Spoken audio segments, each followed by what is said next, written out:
যে কোনো বালক বালিকার বেড়ে ওঠার বাতাবরণ সময়ের সাথে সাথে তাকে পরিপক্ক করে তোলে, কিন্তু সেই পরিবেশের ভারী আবহাওয়া যদি সেই কিশোর কিশোরীর বেড়ে ওঠার বাধা হয়ে দাঁড়ায়, তখন মনের গঠন আর কোমল থাকে না, বরং অনেক বেশি পরিপক্ক হয়ে যায়।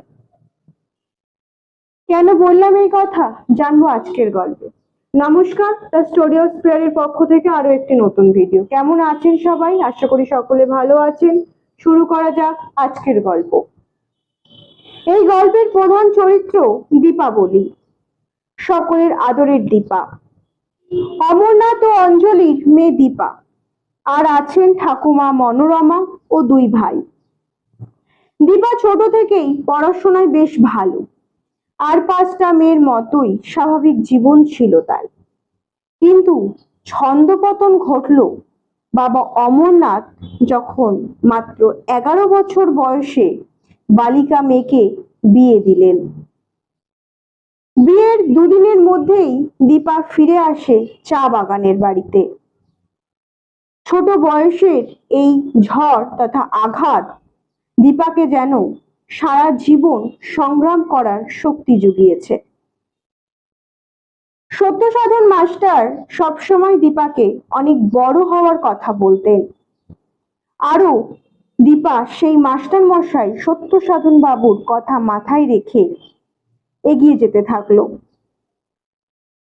দীপার জীবনে একের পর এক ঘাত প্রতিঘাত, অপমান, বেঁচে থাকার লড়াই, নানা প্রতিকূল পরিবেশের মধ্যে দিয়ে গিয়েছে।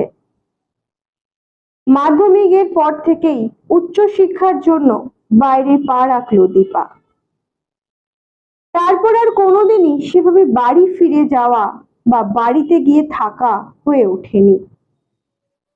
বাবা অমরনাথকে দেখতে একবার বাড়ি এসেছিল, কিন্তু সেটাই দীপার শেষ যাওয়া ছিল, কারণ অমরনাথ তার কিছুদিন পরেই মারা যান। দীপা অনেক কষ্ট করে নিজের পড়াশোনা শেষ করে, তারপর চাকরির জন্য প্রস্তুতি নেয়।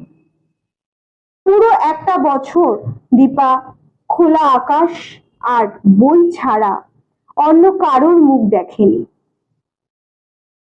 জীবনে অনেক বড় হওয়ার মন্ত্রণা দীপার কানে যেন বাজতো।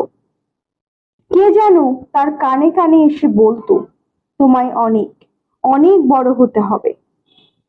কঠোর পরিশ্রমের ফলস্বরূপ দীপা ইউপিএসসি পরীক্ষায় সফলভাবে উত্তীর্ণ হয়। এতক্ষণ ধরে আপনারা যে গল্পটি শুনলেন, গল্পের নাম সাতকাহন। গল্পের লেখক সমরেশ মজুমদার। কেমন লাগলো অবশ্যই কমেন্ট করে জানাবেন। ভালো লাগলে লাইক ও শেয়ার করবেন। ধন্যবাদ।